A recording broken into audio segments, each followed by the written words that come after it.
안녕하세요. PSAT 상황판단 강사 이지은입니다.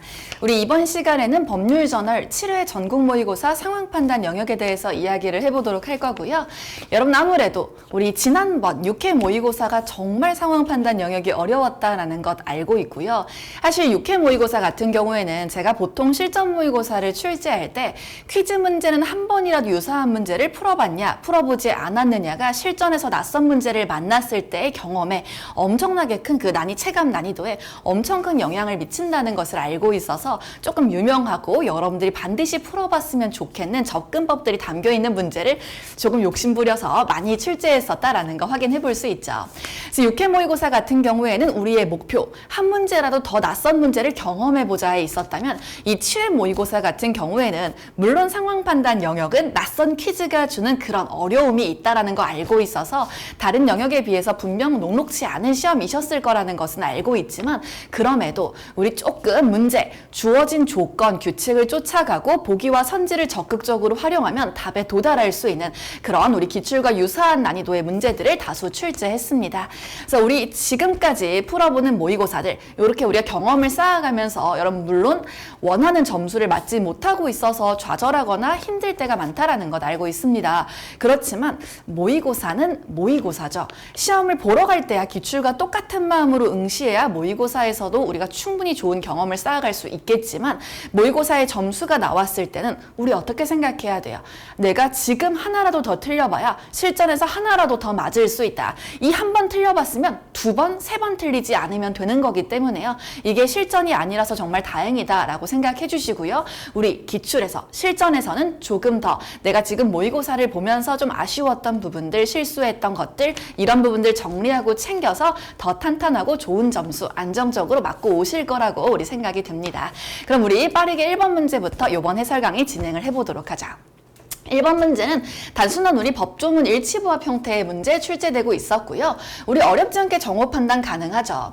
1번 같은 경우에도 어렵지 않게 우리 기간 자체가 틀렸죠. 12월 말까지는 보통 연말이라서 그럴싸하지만 본문에서 바로 우리 날짜, 기간에 대한 걸 언급해주고 있는 건 1월 말까지다라고 이야기해주고 있습니다. 어차피 저게 맞기는 어렵겠죠. 그래서 1번 옳지 않다 챙겨가 볼 수 있을 것 같고요. 우리 정답은 3번이었었는데 3번도 어렵지 않게 요 이야기 각호를 통해서 언급을 해주고 있었었죠. 이런 내용에 대한 상수원 정보관리 체계를 구축 운영하여야 한다라고 이야기해주고 있고요. 그 중에 2호에서 이런 이야기들 자세하게 언급을 해주고 있었었다. 그러니까 지금 보시면 여기 있는 내용들 쭉 언급돼서 서술해주고 있다라는 거 확인을 해볼 수 있겠죠. 그럼 나머지 내용들도 어렵지 않게 우리 확인을 해볼 수 있을 것 같고요. 2번 같은 건 우리 빈번하게 과거에 등장했었던 기출 함정이죠. 일단 애당초 자료 또는 정보의 제공을 요청하여야 한다라는 말 자체가 적절하지 않습니다. 근데 왜 이런 선지를 출제자가 의도하고 냈을까를 생각해보면 자료나 정보의 제공은 요청할 수 있는 거고요. 이런 요청을 받았을 때 기관의 장이 특별한 사유가 없으면 따라야 하는 것이 의무가 되는 것일 뿐인 거죠. 그래서 이 부분 주의해 주시고요. 그 다음 4번 반드시라는 말은 언제나 의심의 여지가 굉장히 높은 우리 표현이 되겠죠. 그래서 올라가 보시면 우리 문서를 직접 제출하지 않더라도 자료 또는 정보를 입력하는 것으로도 제출한 것으로 가름해 주겠다. 그러니까 문서화된 걸 바로 건넬 필요는 굳이 있는 건 아니다라는 거 확인해 볼 수 있겠죠. 그 다음 5번 같은 경우도 우리 환경부 장관이 정한다라고 이야기해 주고 있으니까 어렵지 않게 확인이 됩니다. 그 다음에 이제 두 번째 내용으로 넘어와 보면 우리 1번도 확인 쉽게 할 수 있죠. 우리 이런 표현들 검토해 보시면 1항에 따른 한약사 면허는 대학에서 한약학과를 졸업하고 우리 엔드로 연결이 되어 있죠. 그리고 한약 학사 학위를 받은 자로서, 그러니까 졸업하면 물론 이제 학위가 이제 나오게 되는 거라고 생각하실 수 있겠지만 여러분 졸업해도 논문 쓰거나 졸업 시험을 봐야 학위가 나오게 되는 거죠. 그래서 우리 이렇게 확인해 보고요. 그리고 여기까지 엔드로 만족을 해 주어야 됩니다. 즉 한약사 국가시험에 합격한 자에게 준다. 그러니까 앞에를 다 만족했어도 뒤에를 만족하지 못하면 우리 안 된다라는 것 확인을 해볼 수 있을 것 같죠. 그래서 이렇게 검토해 주시고요. 우리 또 1번 넘어가 보고 2번으로 가보자. 그 다음 정신질환자에 대한 언급 우리 확인을 해본다면 사실 정신질환자는 이 결격 사유에서 언급되는 우리 각호의 굉장히 구체적인 표현이죠. 언급이 되고 있는데 단서가 물론 있기는 합니다. 뭐라고 하냐면 전문의가 약사에 관한 업무를 담당하는 것이 적합하다고 인정하는 사람은 그러하지 아니하다라는 건 면허를 받을 수 없다라는 말에 우리 그러하지 아니하다라는 거니까 면허를 받을 수도 있다라는 이야기를 해주는 거죠. 인정을 받는다면. 그렇지만 이건 누가 전문의가 인정을 하는 형태로 이야기해주는 거고요. 우리 이번 선지는 그냥 보건부 복지장관에게 신고하면 면허를 받을 수 있다라는 이야기니까 우리 분명히 이 내용은 옳다고 추론하기는 어려울 것 같습니다. 확인되고요. 3번 같은 경우도 어렵지 않게 일단 애당초 취소가 되면요. 몇 년의 기간이 필요해요. 3년이 지나지 아니하면 결격사유에 해당하게 됩니다. 그 취소의 원인이 무엇이 됐던지 간에 말이죠. 그 다음 또 4번도 확인을 해보면요. 우리 한약사 면허는 보건복지부 장관이 주는 거라는 건 첫 번째 조문 첫 번째 항에 언급되고 있습니다. 그러면서 이 한약사 면허를 받지 아니한 자는 한약사라는 명칭을 사용할 수 없다라는 이야기도 여기 바로 위에 3항에 언급되고 있다라는 거 확인을 해볼 수 있겠죠. 면허 자체는 보건복지부 장관이 준다라는 말도 옳아야 하고요. 그리고 이 면허를 받지 않은 자는 명칭을 사용할 수 없다라는 말도 올바른 내용으로 우리 연결이 돼 주어야 되겠죠. 그래서 정답은 몇 번이다? 4번이다 확인해 볼 수 있습니다. 그 다음 5번 같은 경우는 이 이야기 일단 마지막 부분에 언급되고 있습니다. 물론 마지막 조 3항에서 보건복지부 장관은 1항에 따른 신고수리 업무를 대한한약사회에 위탁할 수 있다라고 말을 합니다. 근데 보니까 이 신고 반려에 대한 이야기는 2항에 나와요. 그래서 2항을 보러 가면 우리가 고민을 여러분이 혹시 한참 동안 1항에 따른 신고 수리 업무를 위탁할 수 있다고 했는데 2항에서 언급되고 있는 이 반려에 대한 이야기도 누가 할 수 있나? 대한한약사회가 할 수 있는 건가? 물론 실제로 추론해보면 2항은 1항에 따른 신고를 할 거냐? 반려할 거냐? 라는 이야기이기 때문에 결국 이 반려 자체도 대한한약사회가 할 수 있을 것임을 추론할 수는 있습니다. 하지만 문제를 봤을 때 우리는 법적인 해석을 하는 걸 법을 공부했던 사람들이 아니기 때문에 좀 어렵다고 느낄 수 있죠. 하지만 어차피 틀린 선지 아닌가요? 우리 여기 보시면 반려를 무조건 하여야 한다라고 나와 있는 5번 선지를 보면 반려 자체는 이런 경우 반려할 수 있는 선택지가 있는 상황이기 때문에 의무적으로 하여야 한다라는 표현은 주체가 보건복지부 장관이 나왔든 대한한약사회가 나왔든 적절한 선지가 될 수 없습니다. 그래서 항상 여러분 혹시 좀 판단이 애매하고 고민이 들어가는 부분을 너무 오래 붙잡고 있기보다는 어색하다고 느껴지면 어색하게 남겨진 데는 다 이유가 있을 수 있습니다. 그래서 보다 명확한 근거를 찾아서 우리 떠나는 여정 해보시기를 부탁드리고요. 즉 우리 기출문제를 풀 때 언어 문제를 풀 때도 마찬가지일 거고요. 상판도 사실 유사할 건데요. 가면 갈수록 추론의 범위가 넓어지는 문제들이 많아지게 되면 1번, 2번, 3번 선지들의 정오를 판단해 주실 때 조금 애매하다. 근데 그 애매함을 100%로 확인하기 위해서 뭔가 옳지 않은 것 같고 찝찝한 경우에는 본문을 여러 번, 2번, 3번 다시 읽는 과정을 우리 하면서 시간을 오래 쓴다? 실전에서 조금 피해 주시면 좋겠습니다. 실전에서는 3번이 애매하다라고 느껴지면 일단 4번, 5번을 보셔서 조금 더 명확한 곳에 답이 있지 않은지 또는 4번, 5번이 확실하게 틀린 건지 이런 부분들을 검토해 주시고 그럼에도 나머지 선지에 답이 없다면 애매했던 것을 답으로 골라가게 되겠죠. 근데 그래서 항상 아쉬운 건 2번이 애매하다라고 느꼈는데 알고 보니까 4번, 5번은 보기만 하면 답인 굉장히 쉬운 선지였던 거예요. 그래서 그럴 때 여러분 굉장히 아쉬웠다라는 경험 많이 하시게 될 거니까요. 그래서 항상 시간도 더 단축하고 정확도를 높여가기 위해서는 그런 문제풀이 습관을 가져가 주시면 좋을 것 같습니다. 하지만 너무 빨리 옳다라고 판단이 되는 선지, 이거 당연히 답인 것 같은데 라는 선지는 빠르게 확인하고 나머지 선지들을 더 보실 필요는 없겠죠. 근데 불안하다라고 하면 내가 누가 봐도 이게 옳은 선지 같고 답인 것 같은데 막 1번이에요. 그러면 그 선지만 올라가서 한 번 더 검토해 주시면 우리 어렵지 않게 시간 단축과 정답을 여기서도 기하고 갈 수 있겠죠. 그래서 우리 또 다음 문제로 넘어가 보도록 하겠습니다. 3번 문제는 백일해에 대한 이야기 해주고 있다라는 거 확인을 해볼 수 있을 것 같고요. 요거 우리 선지 또 확인을 해보면 사실 우리 1번 선지 그럴싸해 보이게 일단 내용 2개를 섞어놨는데 예방접종에 대한 이야기와 연령과 사망률 간의 관계성에 대한 이야기는 사실 묶어서 언급해주고 있지 않습니다. 예방접종에 대한 이야기도 물론 문제 속에서 다수 언급이 되고 있지만 연령과 사망률에 대한 관계는 어디에 나오고 있어요? 우리 여기 있죠. 그냥 연령이 어릴수록 사망률이 높다. 높아라고만 언급이 되고 있고요. 이걸 예방접종과 묶어서 언급해주고 있지는 않습니다. 그래서 1번 확인해 볼 수 있겠죠. 그 다음에 이제 2번도 넘어가 보면 경해기, 여기 보시면 우리 이 단계는 3단계 나와 있지 않나요? 그래서 3단계가 나와 있으면 우리는 각 단계에서 어떤 상황이 발생하는 건지 이렇게 서로 바꾸어서 나올 수 있는 오답 선지 충분히 예상해 볼 수 있습니다. 그렇기 때문에 이 2번 선지, 발작성 기침 없이 가벼운 상기도염 증세가 나타난다.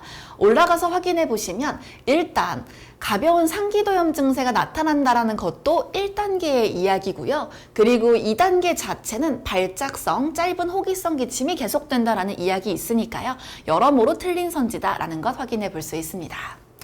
그 다음 이제 또 3번으로 넘어가 보면 100일에, 여러분 요건 추론 조금 필요하지만 분명히 뭐라고 하고 있어요. 100일에는 인간이 유일한 숙주다라고 분명히 말해주고 있습니다. 즉 그러니까 인간이 유일한 숙주라면 동물에서 사람으로 주로 전파되는 것이기는 힘들겠죠. 그래서 요거는 조금 추론 필요했던 부분이다라는 거 확인을 해볼 수 있고요. 그 다음에 이제 요거 4번 기간 어떻게 나와요? 1단계와 3단계 같은 경우는 1에서 2주 정도라고 나오고 있다면 사실 우리 3단계 말고 우리 2단계 즉 경해기에 대한 이야기죠. 경해기는 3주에서 4주 그 이상이라는 기간을 주니까 중첩 없이 가장 미니멈한 3주 정도가 나온다 하더라도 1, 2주밖에 되지 않는 1, 3단계보다는 경해기, 2단계의 기간이 가장 길다라는 것 확인해 볼 수 있습니다. 옳은 것은 4번 되겠죠. 그 다음 5번은 14일이라는 날짜 자체는 여러 군데에 등장하고 있습니다. 근데 에리스로마이신을 잠복기나 발병 14일 내에 투여했을 때 예방할 수 있다라는 이야기 해주고 있으니까요. 선지 자체는 14일이 지나서 투여해야 된다. 그렇지 않다. 적절하지 않다라는 것 역시나 확인해 볼 수 있겠죠. 그 다음 또 4번으로 넘어가 보도록 하겠습니다. 상황 간단하게 나와 있고요. 상황 속에 두 사람과 두 개의 날짜 등장하고 있습니다. 사람이 2명 나온다면 두 사람이 처해 있는 상황이 다르기 때문에 두 사람을 서로 다르게 설정을 해준 걸 거고요. 날짜도 각각 어떤 날짜로 본문 속에 표현될지 미리 검토해 볼 수 있어야 합니다. 갑과 을이 처해 있는 상황 속의 차이점은 갑 같은 경우는 단순히 제조업 허가를 신청한 상황이고요. 을 같은 경우는 일부 변경을 위한 신고를 한 상황이죠. 일단 허가와 신고 분명히 우리 기출에서 구분해 주셔야 되는 단어일 거고요. 그냥 허가 신청 또는 변경, 우리 신고 이렇게 구분이 됩니다. 그래서 우리 1번부터 확인을 해보죠. 언제 허가 여부를 통지할 수 있냐 이야기고요. 쭉 나오는 이야기에서 통지에 대한 날짜 언급은 이쪽에서 등장해주고 있습니다. 결국은 1항에 따른 허가 신청을 받고 20일 이내에 허가 여부를 통지해야 된다라고 언급을 해주고 있죠. 20일 이내에 통지를 해주어야 하는데 일단 이 통지 보니까 본문 속에서 초일 산임 여부가 명확하게 나오고 있지는 않습니다.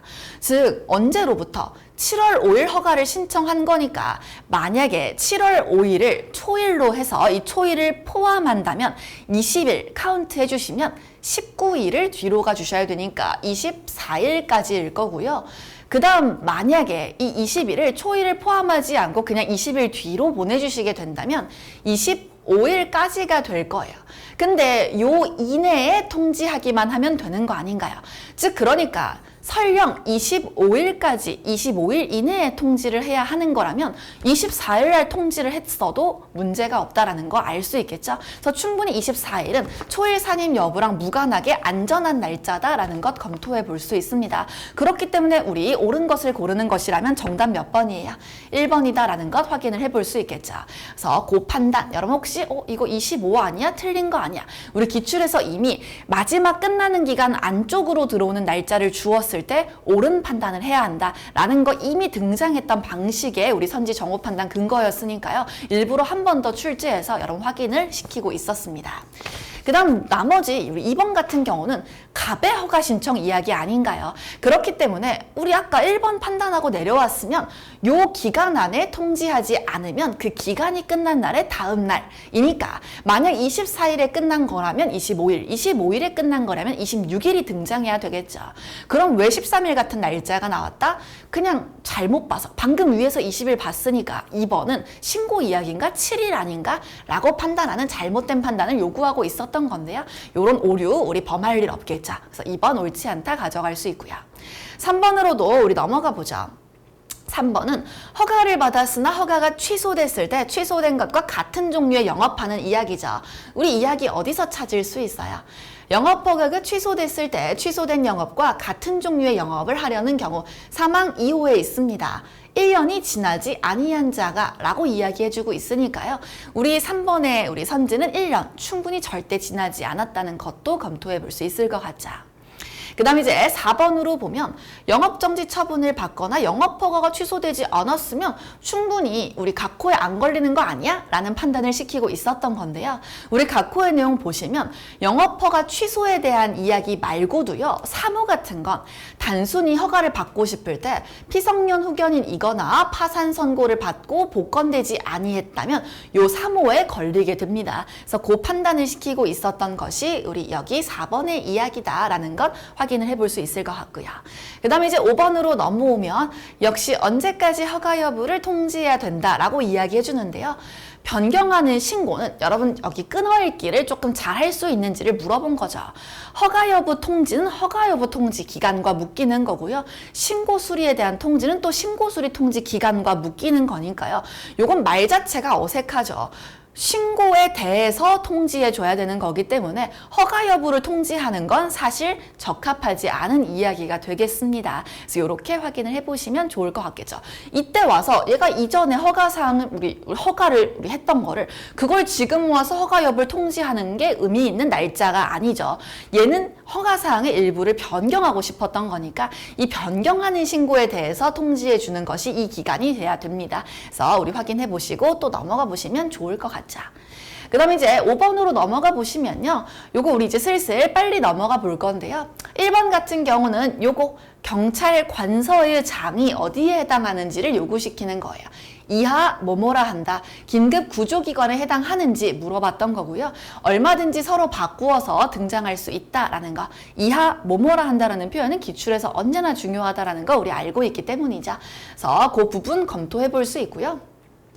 그 다음 우리 두 번째도 우리 어렵지 않게 요청을 했을 때는 열람 요청이 있으면 지체 없이 열람할 수 있도록 해야 된다라고 이야기해주고 있죠.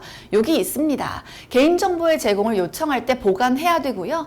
이 해당 개인정보 주체가 수집된 것에 대해서 열람 등을 요청할 때는 지체 없이 그 요청에 따라 주어야 합니다. 따라야 한다. 의무적으로 나와 있으니까요. 어렵지 않게 그렇게 하도록 해야 된다. 우리 충분히 2번 옳은 내용이다라는 거 가져가 볼 수 있을 것 같습니다. 우리 조심하셔야 되는 건 옳지 않은 것 고르는 거죠. 쭉쭉 내려가 보셔야겠네요. 그 다음 3번. 그럴싸한 틀린 선지죠. 3번 같은 경우 물론 자료 제공 요청을 받았을 때 지체 없이 협조해야 된다는 말 분명히 들어오고 있습니다. 내용 찾아가시면 어렵지 않게 우리 검토가 가능하겠죠. 여기 보면 지체 없이 협조해야 된대요. 근데 그리고 뭔가 긴급 목적 이런 말들도 본문 속에 여러 군데 등장하는 것 같습니다. 하지만 이 사항의 내용을 뒤집어 엎을 수 있는 긴급한 상황에 대한 언급 들어오고 있지 않습니다. 사항에도 불구하고 또는 여기에 다만, 단이라는 형태의 이야기들 없죠. 즉 협조, 우리 자료 제공 요청을 받았으면 일단 지체 없이 협조해야 되는 건 맞는 거고요. 긴급한 상황에 적용되는 이야기들은 다른 것과 관련된 이야기들이다. 그래서 이 긴급하면 협조 안 할 수도 있다. 우리 조금 무리한 이야기를 하고 있었다라는 거죠. 근거가 없는 이야기, 옳지 않은 것은 3번으로 골라가 주시면 되겠습니다. 그 다음 4번 같은 경우에는 이 이야기죠. 불가피한 상황에서 다른 긴급 구조기관에 제공할 때 우리 경찰관서의 장도 맨 위에서 검토했지만 우리 긴급 구조기관의 장이고요. 소방관서의 장도 마찬가지입니다. 그러니까 2호에 해당하는 이야기고요. 이때는 뭐예요? 우리 요거를 충분히 어떻게 해도 돼요. 제3자에게 알려서는 안 된다 해서 빠지는 이야기니까 알려도 된대요. 각 호에 어느 하나에 해당할 때, 즉 1호나 2호 중 아무데나 하나에만 해당하면 괜찮다라는 거니까요. 설령 1호 동의가 없더라도 2호에 해당하면 그럴 수 있다, 알릴 수 있다라는 이야기 해주고 있습니다. 4번 선지 중요하다 별표 치고 챙겨가 주시면 좋을 것 같죠. 그 다음 5번도 어렵지 않게 이 사람도 긴급 구조기관의 장이고요. 여기 자살 위험자에 대한 이야기도 여기 들어오죠. 긴급 구조 대상자다. 이 긴급 구조 대상자가 각호 해당하는 이 자살 위험자 중 들어오는 사람이니까요. 어렵지 않게 또 검토해 볼 수 있었습니다. 그래서 이렇게 살펴보고요. 우리 또 넘어가 보겠습니다. 6번도 어렵지 않게 검토하실 수 있었던 문제였죠. 1번은 우리 국토교통부 장관 외의적의 개발 사업을 시행할 때 단서 나오고 있죠. 물론 원칙은 허가를 받아야 하는 것이지만 다만 뒤의 상황에 걸리게 되면 허가 없이도 시행할 수 있는 발례가 충분히 존재한다는 것 알 수 있습니다. 그 다음 이제 2번으로 넘어오게 되면요. 이런 것들은 누가 정하는지에 대한 이야기 또 올라와서 확인을 해볼 수 있을 것 같습니다. 뭐라고 해주고 있어요? 이런 것들은 대통령령으로 정한다 라고 이야기해주고 있습니다. 그 다음 3번으로 넘어오면 이런 중요한 사항에 대해 심의할 필요가 없다고 인정되면 기술위원회를 해산할 수 있네요. 해산에 대한 이야기는 어디에 들어오고 있습니다. 우리 여기 4항에 들어오고 있어요.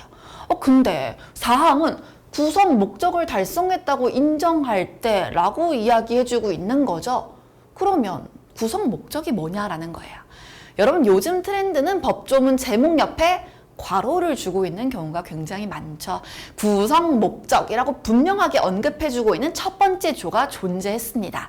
그렇기 때문에 여기를 보시면 중요사항을 심의하기 위한 것이 목적이다라는 거예요. 그러니까 더 이상 이 중요사항을 심의할 필요가 없어졌다면 충분히 어떻게 될 수 있겠어요? 우리는 해산할 수 있다라는 것 검토해 볼 수 있습니다. 첫 번째 조문에 정의, 목적 등이 나와 있을 때 사실 아주 짧게 호도 없이 단순하게 두세 줄 처리가 되어 있으면 여러분들 굉장히 간략하게 무시하고 넘어가는 경우도 굉장히 많죠. 하지만 적어도 거기에 무슨 내용이 들어있는지 적어도 약간 우리 문단의 제목을 달아주듯이는 알고 가주시면 좋겠죠. 방금 같은 경우에는 괄호 속에 조문의 제목이 있었으니까요. 그거라도 읽고 내려와 주셨으면 첫 번째 조문에는 목적이 들어있다, 구성 목적이 이렇게 확인하실 수 있었을 것 같습니다. 그 다음 4번은 이런 거죠. 뭐는 제외한다. 이런 괄호 속에 빠지는 이야기 빠뜨리셔서는 안 됐었을 거고요. 5번 같은 경우는 무슨 이야기예요? 우리 이런 것들이 부족하더라도 여기 해당하면 근데 뭐라고 해줘요? 우리 항상 호는 제가 계속 반복해서 시키고 있는 것. 각 호의 어느 하나에만 해당해도 괜찮은 것인지 각 호의 기준을 모두 갖추어야 하는 것인지 즉 1호도 2호도 모두 갖추어야 한다라는 거 확인해 볼 수 있습니다. 요거랑 구분해 주셔야겠죠. 어느 하나에 해당할 때와 모두 갖추어야 할 때. 그래서 우리 호 같은 경우 요건 등을 나열해 주할 때는 5월인지 엔드인지 필수로 구분하자. 요런 식으로 선지들 나온다라는 거예요. 이렇게 보고 또 넘어가 보도록 하겠습니다. 저희 이번에 이제 퀴즈 문제 슬슬 풀어봐야 되겠죠. 7번 문제부터 같이 살펴볼 거고요. 이제 문제를 보게 되면 조건 자체가 갑과 을이 1부터 10위까지의 숫자를 오름차순으로 번갈아 가면서 적는다고 합니다. 갑이 먼저 1부터 적고 그 다음 을, 다시 갑, 그 다음 을. 여러분 이런 조건 어디서 본 적 있지 않나요?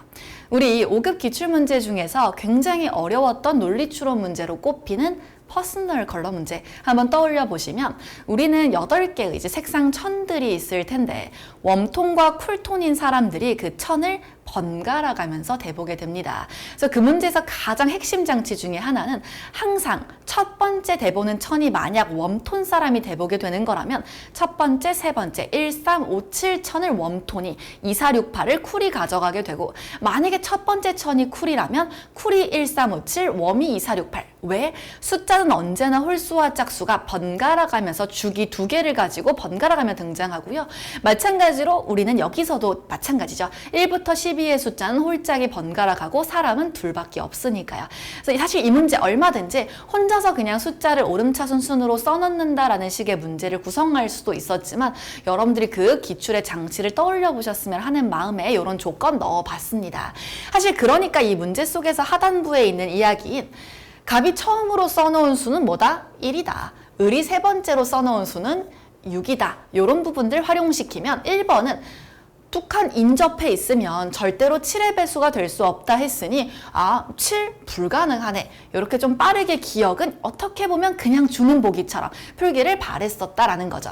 여러분 기출에서도 퀴즈 문제, 기억, 니은에 그냥 여러분들한테 조건 이해했어? 라고 물어보는 식의 문제들 많이 들어있으니까요. 보기형 문제, 선지형 문제일 때 너무 쉽게 문제를 도망가지 않으셨으면 좋겠다라는 거예요. 그래서 우리 이렇게만 해도 정답률을 일단 껑충껑충 올려놓을 수 있잖아요. 그리고 이렇게 보고 이제 문제를 이제 확인해 볼 때 수를 채우게 된다라고 생각을 조금 해보게 되면 여러분 내가 지금 A부터 F까지 채울 수 있는 남은 수가 뭐뭐 있고 채워져 있는 수가 뭐뭐 있는지 좀 구분을 가시화해 두어야 문제 풀기가 편리하겠죠. 그래서 뭐 1 없는 것 같고 7 없는 것 같고 요렇게 하기보다는 요런 문제 항상 안정적으로 푸시려면 1부터 오름차순으로 숫자를 올려가면서 있는 숫자는 적지 않고 3 없네? 요렇게 4 있고 5 없고 7도 없고 9도 없네, 그 다음 10도 없네, 이렇게 펼쳐놓고 문제를 푸는 게 용이하다라는 거죠. 그리고 나서 이 문제 속의 수를 채우고자 할 때는 여러분 제약이 많을수록 확인해 볼 경우의 수는 줄어듭니다. 즉 앞뒤 양옆에 인접해 있는 게 2개씩 있으면 양쪽과 다 이 조건을 만족해야 될 거기 때문에 예를 들어서 BC나 FE 이런 친구를 보면 실질적으로 옆에가 여기도 경우의 수가 활짝 열려 있는 상황이니까 사실 검토해 볼 수 있는 가지수가 더 많을 수 있는데 여기는 12와 11과 이렇게만 검토를 해보시면 되는 거니까 우선순위는 A 또는 D를 먼저 보시는 걸 더 추천드리죠. 유사한 문제 역시나 7급 기출에 한번 등장했었죠. 1부터 5까지의 숫자 카드가 2장씩 있는 상황 속에서 일렬로 이 수들을 쭉 배열하고 싶어요. 근데 오른쪽에 놓일 수는 왼쪽에 온 숫자보다 분명 수가 같거나 1만큼 커지거나 작아질 수 있다라고 이야기를 하게 됩니다. 즉 작아지는 것은 제약이 없지만 커질 때는 분명히 같거나 1만큼만 커질 수가 있는 상황이기 때문에 숫자들이 가지고 있는 제약이 있다는 걸 확인했다면 5칸이나 비어있는 문제예요. 근데 그 과정 속에서도 앞과 뒤의 숫자가 모두 있는 A 같은 친구를 먼저 확인해야 경우의 수를 줄여놓고 문제를 풀 수 있다. 이런 식의 접근법 기출 리뷰하셨다면 이미 우리 해봤던 접근법이죠. 그런 생각을 떠올리면 A랑 D부터 접근을 하게 됩니다. A를 보실 때는 하나씩 넣어보면 되죠. 1, 안 되겠네요. 11과 만나면 10이니까요. 3, 12와 만나면 15니까 안 될 거고요. 5, 우리는 16, 17 충분히 3, 5, 7의 배수가 아니다. 일단 가능한 수다 열어둘 수 있어요. 7은 누구랑 만나면 11과 만나면 안 되고요. 9는 20, 21 둘 다 안 되네요. 그리고 10, 21 안 되는 숫자네. 그럼 벌써 A가 가능한 경우가 뭐밖에 없다? 5, 하나밖에 없다. 그러면 여기서 5는 지워줍니다. 나머지 애들이 이제 검토해봐야 되는 경우에서 5는 A 거니까 빠지게 되겠죠. 그 다음 D도 살펴보죠. D 1 안 되고요. 3 우리 7 안 되네요. 7 넣어보면 11, 15니까 안 되죠. 9를 넣어봤더니 13, 17 문제 없다라는 거 알 수 있고요. 10은 만나면 18이고 14니까 안 되겠죠. 즉 여기 들어갈 수 있는 숫자도 하나밖에 없다. 9밖에 없다라는 거 확인해 볼 수 있습니다. 그럼 남은 숫자 1, 3, 7, 10이네요. 그럼 이제 또 편한 몹들 검토해 보러 가겠습니다. 저는 8 거슬리네요. 아까 보니까 7과 만나도 1과 만나도 10과 만나도 다 어떻게 된다. 3, 5, 7의 배수를 만들 수 있어 보이네요. 그러니까 바로 우리 여기 들어갈 수 있는 숫자는 뭐밖에 없다? 3밖에 없다라는 것 검토해 볼 수 있습니다. 그 다음 이제 3과 6이 생겼으니까 또 넣어보시면 1 안 될 거네요. 7 역시나 우리 이렇게 만나면 10이니까 5의 배수 안 되게 되겠죠. 그럼 들어갈 수 있는 숫자 10밖에 없다라는 것 확인해 볼 수 있습니다. 그러면 일단 3과 10 모두 찾았으면 이제 1과 7을 여기에 넣어주시면 되겠네요. 우리 근데 4랑 1이 만나면 바로 뭐가 돼요? 5가 돼버리겠죠? 그러면 여기가 1이 올 수밖에 없을 거고요. 여기가 7이 올 수밖에 없을 거다. 숫자 전체 다 채울 수 있었습니다. ABC는 모두 값이 써놓은 수라는 말의 의미는 ABC가 모두 홀수인지를 물어보는 거죠. 즉 그래서 맞다. 그리고 C와 D의 합은 얼마예요? 16이죠. 근데 F는 10이니까요. 2배 이상이다. 그렇지 않다. 확인해 볼 수 있습니다. 옳은 것만 골라야 되면 우리 정답 몇 번? 2번으로 골라주시면 된다. 확인해 보시면 좋을 것 같습니다. 이렇게 보고 우리 또 넘어가 보도록 하자.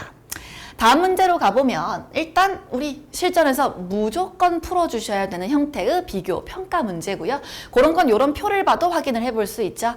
모델에 대해서 성능, 색깔, LED, 배터리, 충전, 가격 이런 것들이 나와 있다. 이렇게 보게 되고요. 조건에 따라서 조건을 만족하지 못하는 것을 소거해 주시면 좋을 것 같습니다. 쫓아가 보죠. 일단 어떤 조건을 고려하냐. 청소 성능 등급이 1등급 이상인 모델을 뭐라 그래요? 우선적으로 선택하려 한다. 표현이 좀 특이하죠. 그냥 선택하면 하는 거지 우선적으로 선택한다라는 말은 뭐지? 근데 그래도 일단 보러 가요. 나의 고민은 2가 1등급 이상인 좋은 숫자인지, 물론 우리 항상 1등급이 더 좋겠다라는 걸 알 수는 있겠지만 문제에서 별다른 언급이 없으면 이거 1등급이 2등급이 더 좋은 건지 어떻게 알지? 근데 문제는 여러분의 그런 의문을 남겨두지 않습니다. 바로 그 다음 질문이 뭐예요? 그럼 2등급 이하인 모델, 숫자가 1 올라가는, 즉 숫자가 작아질수록 등급이 높다는 거구나. 2등급 이하인 모델은 선택하지 않냐? 그랬더니 아니래요. 그럼 여기서는 섣불리 1, 2를 지우셔서는 절대 안 된다라는 거 확인을 해볼 수 있겠죠. 근데 그 다음 뭐라 그래요? 2등급 이하인 모델도 45만 원 이하고 3,300 이상이면 괜찮다. 2등급 이하인 애들 A, B, E가 있죠. 45만 원 다 이하네요. 이하라고 했으니까 모두 만족을 하고요. 그 다음 용량 얼마? 3,300 우리 이상이면 괜찮다. 그럼 누구 하나 지워져요. 우리 2등급인데 3,200인 B 같은 친구는 좀 소거해 줄 수 있겠다라는 거 확인을 해볼 수 있겠죠. 그 다음 또 올라가 보겠습니다. 올라가 봤더니 우리 조건이 올라가면 지워지니까 우리 같이 살펴보면 또 다른 조건은 흰색이라는 조건이고요. 그 다음 자동 충전이어야 된대요. 검정색 수동. 근데 이때도 지워지는 건 뭐밖에 없다? 당황스럽지만 B밖에 없어요. 하지만 우린 조건이 아직 꽤 많이 남아있죠. 쭉쭉 내려가 주셔야 합니다. 그 다음 LED 점등 기능이 있어야 되고요. 배터리 용량 3000 이상이어야 된대요. LED 기능이 없는 누구 또 지워져요. C 같은 친구 지워진다라는 거 확인을 해볼 수 있고요. 가격은 50만 원 이하였으면 좋겠대요. 52만 원인 D 소거가 됩니다. 그랬더니 이제 조건 끝났어요. 조건을 만족하는 모델이 3개나 되는 상황에 동점자 규칙 들어옵니다. 그랬을 땐 그냥 가격이 더 싼 거를 선택하겠다라고 했으니 44만 원으로 가격이 싼 A를 선택한다. 어렵지 않은 문제죠. 여러분 이런 문제 실전에서 빠뜨리지 않고 꼭 풀어주셔야 합니다. 이렇게 보고 또 넘어가 보자. 뒤로 가서 9번 문제. 여러분 이렇게만 주어져 있으면 생각보다 어려운 문제일 수 있습니다. 하지만 우린 선지 또는 보기가 있다면 적극적으로 활용을 해주셔야 되겠죠. 사실 이 문제에서 가장 특이한 건 여기 있는 우리 구슬들은 나머지는 다 4g이에요. 근데 딱 하나가 6g이고요. 딱 하나가 8g인 상황이죠. 근데 요런 거는 사실 여기에 6이 있고 여기에 8이 있을 수도 있고 여기에 6, 8이 있을 수도 있고 경우의 수가 여러 개 있을 수 있는데 사실 가장 특이한 부분을 찾아주셔야겠죠. 여기 아닌가요? 여러분 3개밖에 안 되는 구슬이 4개나 되는 구슬보다 더 무거워져야 돼요. 그리고 그 접근법을 알려주는 건 사실 보기 기억에 있습니다. 보기 기억에서 얘네 3개의 무게의 합이 8g이라는 말이 왜 나왔는가 라는 걸 생각해 보면 이쪽에 6g, 8g의 우리 구슬들이 모두 들어있는지를 물어보는 거예요. 그럼 우리는 18g이다 라고 했으니까 결국 여기에 4 하나, 6 하나, 8 하나가 있지 않는 경우가 가능한가. 즉 여기에 예를 들어서 만약에 4가 2개에 8만 있는 상황이 가능하냐? 라고 생각해보면 무게가 16g이죠.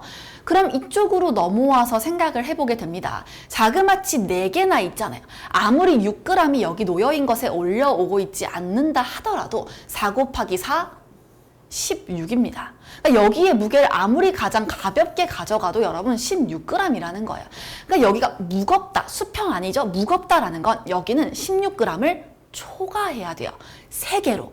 그렇게 할 수 있는 방법은 6과 8이 모두 이쪽으로 들어왔을 때만 가능하다라는 거죠. 그래서 247의 합이 18g이어야만 이런 모양새를 가져올 수밖에 없다라는 이야기를 해주고 있는 거고요. 즉 기억이 옳고요. 우리가 여기서 알 수 있는 건 얘네 3개 중에서 6g도 있고 8g도 있어야 한다라는 이야기를 해주고 있는 겁니다. 그래서 이렇게 살펴보면 일단 우리 6g 하나, 8g 하나밖에 없어요. 근데 그게 2번, 4번, 7번 중에 있다면 걔네 말고 1번이나 3번 같은 애들은 다 4g짜리 일반 구슬일 수밖에 없겠죠. 그래서 그 무게는 4g으로 같을 수밖에 없습니다.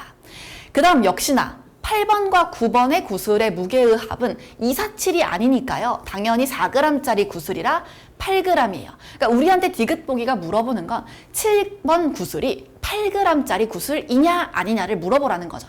지금 상황에서는 요 3개 중에서 4 하나, 6 하나, 8 하나가 있는 거니까 7g은 4도 될 수 있고 6도 될 수 있고 8도 될 수 있습니다. 그럼 어디를 보러 오게 돼요? 우리는 나머지 2개의 저울을 좀 적극적으로 보러 와주셔야 되겠죠. 우리의 목적은 만약 7번 구슬이 8g이 아닐 수 있냐요. 6g이나 4g이 될 수가 있냐라는 거죠. 일단 여기로 2가 오고요. 여기로 4와 7이 오는 상황입니다. 근데 이쪽이 더 무겁다라는 것을 알 수 있겠죠. 여러분, 무겁다라는 이야기는 여기가 무게가 더 많이 나가 주어야 합니다. 요런 뭐 2개 정도 날려볼게요. 요런 애들 때문에는 영향을 미치지 않을 거예요. 그러면 여기 4 하나 존재하는 상황이죠. 더 무거워지려면 만약에 2번이 8g이었다라고 가정을 해볼게요. 우리 2, 4, 7 중에 8g, 6g, 4g이 있는 거니까 만약 8g이 7번이 아니라 2번이었다라고 가정을 해보죠. 그럼 벌써 요 합이 12예요. 그러면 4랑 7은 우리 알다시피 8을 뺐으니까 10밖에 안 되잖아요.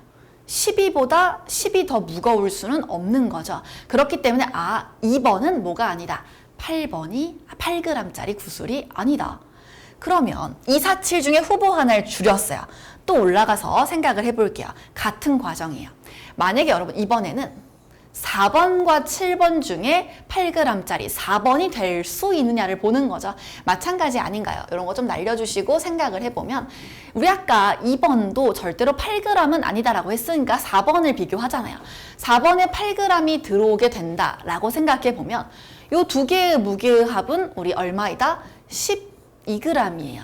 여기 오면 설령 우리 2번과 7번이 하나가 6, 하나가 4라 하더라도 아까랑 똑같은 과정이죠. 10g 밖에는 되지 않습니다. 그러니까 4번도 절대로 8g짜리 구슬이 될 수 없고요. 2번도 8g짜리 구슬이 될 수 없습니다. 2, 4, 7 중에서 8g짜리 구슬이 있으려면 8g은 무엇이어야만 한다? 7번 구슬이어야만 한다. 그러니까 디귿도 옳은 내용이 된다라는 것 검토해 볼 수 있습니다. 그래서 정답 5번으로 챙겨가 주시면 됐었겠죠. 그래서 우리는 가장 특이한 우리 수평 저울, 어디 양팔 저울 두 번째 그림에 집중하는 것이 이 문제의 관건이었다. 확인해보고 넘어가 보도록 하자. 다음 문제에서는 여러분 계산이 좀 지저분할 것 같지만 문제가 여러분께 역시나 단서를 줍니다. 가장 적은 요금 받을 때, 가장 많은 요금 받을 때에 대해서 이 문제를 이해해 봐라 라는 거고요. 그랬을 때 가장 적은 요금이 얼마가 정확히 나오는지까지도 생각을 해봐라. 그럼 우리는 여기서 조건에 따라서 요금을 적게 만들 수 있는 것과 많게 만들 수 있는 그 차이가 어디서 유발되는지를 확인을 해봐야 합니다. 그럼 보면 결국 버스를 타고 내려요. 근데 한 정류장만 갔을 때는 1,050원이라는 적은 요금을 내는데 두 정류장 이상 갔을 때는 1,200원이라는 요금을 내야 됩니다.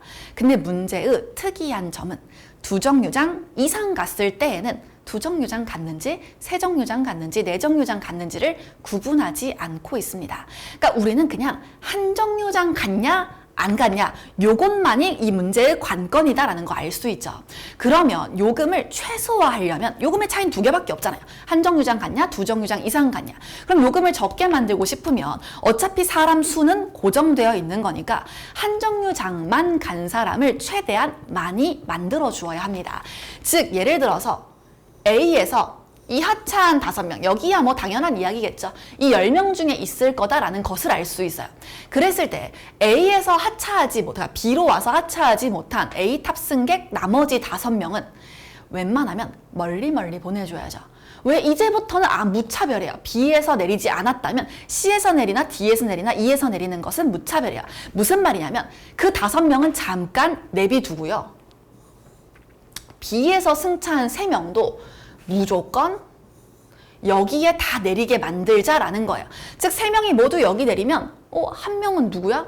여기서 탄 사람 여기 한 명 붙여서 하차시켜주면 되는 거죠. 그 다음 C에서 탄 2명도 일단 여기로 보내자라는 거예요.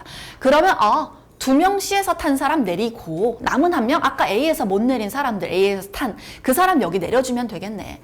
그 다음 또 마찬가지로 D에서 탄 이 4명도 여기에 모두 내려주면 되겠다. 그러면 뭐예요? 5명, 3명, 2명, 4명이 모두 한 정류장만 가고 하차한 사람이 되는 걸 거고요. 나머지 사람들이 전부 두 정류장 이상을 가고 하차한 사람이 되는 겁니다. 그래서 이 문제는 요 버스가 받을 수 있는 가장 적은 요금을 계산하는 것이 중요했었다. 그래서 우리 방금 5 얼마? 5, 3, 2, 4 요거 합계 몇이에요? 14죠. 제가 해설에도 조금 자세하게 적어드리려고 했는데 이 14명에 대해서 얼마? 1,050원씩의 요금을 지불하게 된다라는 것 적어놨고요. 그거 확인해 주시고요. 그 다음 요거 14 곱하기 1,050. 나머지 사람 몇 명이에요?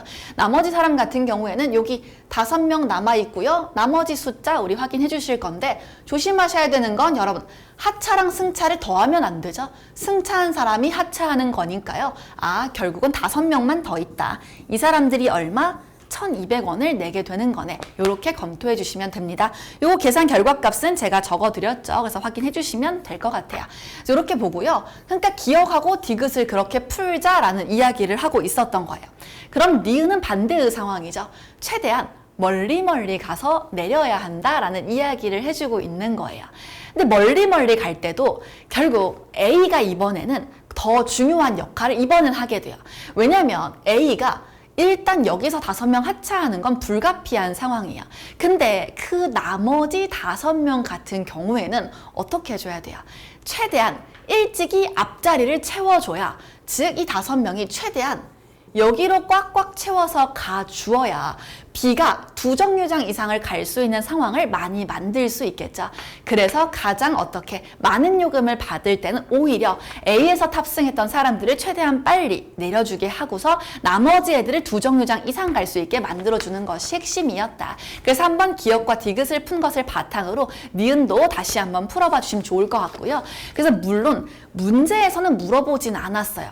근데 제가 해설에는 가장 많은 요금을 받았을 때 요금이 얼마인지까지 정확한 확인도 한번 여러분 할 수 있게 물어보고 있었으니까요. 우리 요거 판단은 어렵지 않게 방금 과정을 통해서 하셨겠지만 조금 여러분들이 그 과정까지 이어서 한번 금액도 계산을 해보시면 좋을 것 같습니다. 그래서 해설에 넣어드렸으니까 비교해 보실 수 있겠죠.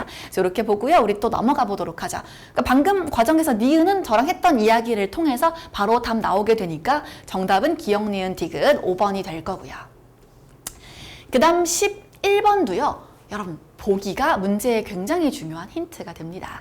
문제가 만약 보기가 없다라고 생각해보면 사탕은 120개고요. 사람은 5명 있어요. 근데 갑이 받은 사탕 개수 대비 을이 받은 사탕 개수의 비율은 9분의 4다 라고 이야기를 해줘요. 이게 대체 무슨 말이야? 라고 생각을 해볼 수는 있을 것 같은데 일단 병도 봐볼게요. 그 다음 정과 무가 받은 사탕 개수 합 대비 내가 받은, 우리 좀 이쁘게 적어볼까요? 마음에 들지 않는, 약간 우리 좀 깔끔하게 적어보도록 하죠. 깔끔하게 적어보면 방금 말했듯 갑이 받은 사탕 대비 을이 받은 사탕은 9분의 4. 그 다음 정과 무가 받은 사탕 대비 병이 받은 사탕은 얼마? 우리는 8분의 3. 그 다음 뭐예요? 갑과 을이 받은 사탕의 개수의 합은 우리 5 곱하기 정이다. 내가 받은 것의 5배다. 이렇게 조건 이해해 볼 수 있겠죠. 사탕이라는 게 등장한 이유가 뭐예요? 사탕은 여러분 알다시피 개수가 사탕 0.5개라는 말을 하지 않죠. 1개, 2개 이렇게 말할 거니까요. 우린 사실 갑분의 을이 9분의 4라는 것은 요렇게 되면 배수가 어떻게 돼요? 그 다음 이 비율은 뭐 당연히 18분의 8일 수도 있고 27분의 12일 수도 있고 이렇게 갈 거긴 해요. 근데 언제나 같이 2배, 3배 이렇게 늘어날 거니까 이거 합이 몇이에요? 13이죠. 갑과 을이 구매한 사탕의 개수의 합은 언제나 13의 배수여야 한다라는 이야기를 해주고 있는 거죠. 즉 이걸 여러분 사실 기억은 여러분들이 문제를 풀기 위한 이해를 돕는 과정이었던 거죠. 왜 13이란 숫자가 나왔을까? 아, 9랑 4의 합인데 아 얘네가 이렇게 약분한다 하더라도 언제나 9와 4의 배율을 유지해야 할 거니까 결국 13의 배수로 늘어날 수밖에 없겠구나 라는 걸 확인시킨 거죠. 그 다음 이제 두 번째로 넘어오면 이 기억을 풀었기 때문에 우리는 알 수 있어요. 병정무에 받은 사탕의 합은 11의 배수일 수밖에 없다라는 거예요. 11의 배수. 그러면 우리 알잖아요. 갑을병정무의 합이 120이거든요. 13의 배수와 11의 배수를 합해서 120을 만들 수 있는 경우가 뭐가 있지를 따져보자라는 거예요. 그랬을 때 일단 갑과 을이 정의 여러분 5배나 돼요. 그러면 갑과 을의 합은 모이기도 해야 돼요. 5의 배수이기도 해야 되죠. 여러분 그러면 5의 배수이면서 13의 배수일 수 있는 숫자 가장 먼저 떠올려 볼 수 있는 건 우리 얼마예요? 65일 수밖에 없겠죠. 그러면 65 남은 120에서 빼주신 몇 개? 55 아닌가요? 그러니까 우리는 갑과 을의 사탕의 개수의 합이 65다라는 이야기 해주는 거니까 그때 정의 사탕은 13개가 되겠네요. 니은 옳은 내용이다 확인해 볼 수 있을 것 같죠? 그럼 요게 13개죠. 근데 합이 얼마래요? 55다라고 이야기해주고 있는 상황이에요. 근데 비율은 얼마? 8대 3을 만족해야 돼요. 합해서 55여야 되는데 그러면 여기는 3, 5, 15, 5, 8에 40이어야 55면서 8대 3의 비율을 유지하겠네요. 그럼 병의 사탕이 15개, 정과 무의 합이 40개라면 여기 얼마? 27개다라는 것 확인을 해볼 수 있습니다. 사실 정을 구하면 여기 26을 넣으면 절대로 8대 3을 만족하는 병의 값을 찾을 수 없다라는 것도 알 수 있고요. 거기까지 왔으면 이미 문제를 다 푼게 되는 거죠. 그래서 정답은 기억 니근으로 골라주시면 되겠습니다. 이렇게 보고요. 우리 또 넘어가 보도록 하자. 그 다음 이제 우리 살펴보면 우리 이쪽으로 와서 요거 사무관 출장비 지급 기준에 대한 이야기고요. 뭐 시키고 있다? 여러분 우리는 연비에 대한 개념 반드시 알아주셔야 될 거고요. 거리와 시간과 속력 간의 관계도 반드시 알고 가주셔야 합니다. 그래서 문제를 보면요. 기본 출장료에 연료비를 더할 건데요. 기본 출장료는 출장에 사용된 총 시간, 즉 업무 처리에 소요된 시간과 근무지에서 출장지를 갔다가 돌아오는데 여러분 이미 이것도 기출에서 한번 등장했던 표현이에요. 갔다가 돌아왔다. 주차장에서 출발해서 잠깐 밥 먹고 다시 돌아와요. 이런 식의 이야기를 해주면 이건 왕복의 의미를 내포하고 있는 표현이죠. 이제는 더 이상 왕복을 너무 뻔하게 왕복이라고 언급하지 않을 수도 있다는 거예요. 그래서 여러분 문제 속에서 그런 포인트들 기출에 등장했으니까 찾아주셔야 되겠죠. 갔다 돌아오는데 소요된 시간에 따라서 지급하고요. 1시간당 10,000원이에요. 계산이 어렵지는 않을 것 같네요. 그리고 문제 자체가 비교 평가가 목적이죠. 그 다음 내려가 봤더니 그 다음 연료비는 우리 얼만큼 연료량을 썼는지에 따라서 유가를 곱해라 라고 이야기해주고 있고요. 차량별로 우리는 연비가 좀 달라요. 그럼 이제 살펴볼게요. 봤더니 요거 편도거리다. 벌써부터 출제자의 함정 눈에 띄죠. 그러면 얘는 200, 얘는 240, 얘는 300 가는 거예요. 그러면 이제 차량별로 연비가 다르죠. 그러면 A 차량 우리 타고 갑을 가요. 가영이는. 그러면 우리 얼마의 연료량이 필요하다? 20km 1리터당 가는데 200km나 가려면 10리터의 연료가 필요하다 확인해 볼 수 있고요. 을 같은 경우에는 C 차량, 조심해야죠. 순서가 A, B, C가 아니에요. C 차량으로 해서 240을 가게 돼요. 여러분 38에 24잖아요. 240을 나누는 게 15로 좀 어렵다고 생각하면 30으로 나누고 곱하기 2배 해주시면 되겠죠. 그래서 16리터가 필요하다라는 거 확인해 볼 수 있습니다. 그 다음 넘어오면 300이죠. 300을 얼마로 가요? 우리는 지금 현재 연비 10으로 가야 된다라는 거 알 수 있습니다. 그럼 나눗셈이 어렵진 않네요. 30리터 필요하다. 이렇게 확인을 해볼 수 있겠죠. 그래서 우리의 시작은 일단 연료량부터 구했습니다. 요거는 여러분 나중에 얼마 곱하면 돼요? 2,000원, 2,000원, 2,000원 곱해주시면 되는 거죠. 그 다음 이제 뭐 할 거예요? 업무 처리에 소요된 시간은 주어져 있으니까요. 속력을 반영해서 거리에 몇 시간씩 왔다 갔다 하는데 걸렸는지를 통해서 여기 우리 이동에 소요된 시간에 10,000원을 곱해주셔야 하겠습니다. 50으로 200을 가요. 4시간 걸리죠. 우리는 60으로 얼마를 가요? 또 240을 갑니다. 4시간 걸리죠. 75로 300을 갑니다. 4시간 걸리죠. 그래서 결국 가는데 왕복으로 소요되는 시간은 모두가 똑같아요. 그러니까 이동에 지급되는 비용에 10,000원을 곱할 때 이 4시간 부분은 고려하지 않고 풀어주셔도 괜찮다라는 거죠. 그럼 우리는 여기서 차이만을 고려해 주시면 되겠네요. 그러면 30,000원, 40,000원, 20,000원이다 라는 이야기 해주고 있는 거니까 여기에 뭐만 곱해준다? 0.1을 곱해주시면 우리는 돈 나오는 것 확인해 볼 수 있겠죠. 그럼 위에는 얼마? 20,000원 나올 거고요. 아래에는 3.2 나와야 되겠죠. 그 다음 30의 0.2는 6 나옵니다. 그러면 5, 7.2, 8 나오게 될 거니까요. 다솜, 나리, 가영 순으로 금액이 나온다. 이렇게 확인을 해볼 수 있겠죠. 이렇게 보고 우리 또 넘어가 보도록 하겠습니다. 그 다음에 이제 우리 13번은 제가 여러 번 여러분한테 보여드리고 있는 문제 중에 하나예요. 여러분 이거는 굉장히 유명한 문제고요. 전구를 껐다 켰다 한다라는 이야기를 하는데 우리 이미 기출문제에서 엘리베이터 버튼을 누르는 문제 출제된 적이 있었습니다. 버튼을 누를 때 한 번 누르면 버튼이 켜지고요. 그걸 한 번 더 누르면 버튼이 꺼져요. 근데 또 한 번 누르면 켜진다. 이런 이야기를 주죠. 그럼 그 문제 속에서도 핵심은 뭐예요? 결국 다 비슷한 장치들이 활용되는 건데 결국 홀수 번 누르면 버튼이 켜져 있게 되고 짝수 번 누르면 버튼이 꺼져 있게 된다라는 게 그 문제의 관건이었거든요. 이 문제는 마찬가지예요. 1000명이 지나가면서 전구의 불을 켜고 꺼요. 그랬을 때 누가 결국 켜고 꺼요? 자기의 배수들을 켜고 끌고 할 거잖아요. 그러면 결국은 뭐가 돼요? 약수인 사람들이 그 번호의 전구를 건드리고 간 사람들이 될 거 아닌가요? 그러니까 1번 사람이야 모든 자연수의 약수가 될 거니까 모든 전구들을 다 켜고 가게 될 거죠. 근데 이제 2번은 켜져 있는 전구 중 짝수 2, 4, 6, 8 이런 짝수의 전구들을 싹 끄고 가게 될 거고 3은 또다시 3의 배수들을 쫙 켜고 가게 되고 이런 식의 켜고 끄고 이제 켜져 있으면 켜고 뭐 6의 배수는 끄고 이렇게 될 거잖아요. 그러면 이거를 내가 최종적으로 1000개 중에서 대체 켜져 있는 전구가 몇 개인지를 어떻게 알아야 하지? 라는 건데 아까 약수의 사람들이 이 전구를 지나갔다 했죠. 그러면 약수의 사람이 홀수번 지나갔으면 켜고 끄고 켜고 이렇게 되는 거니까 켜져 있을 거고요.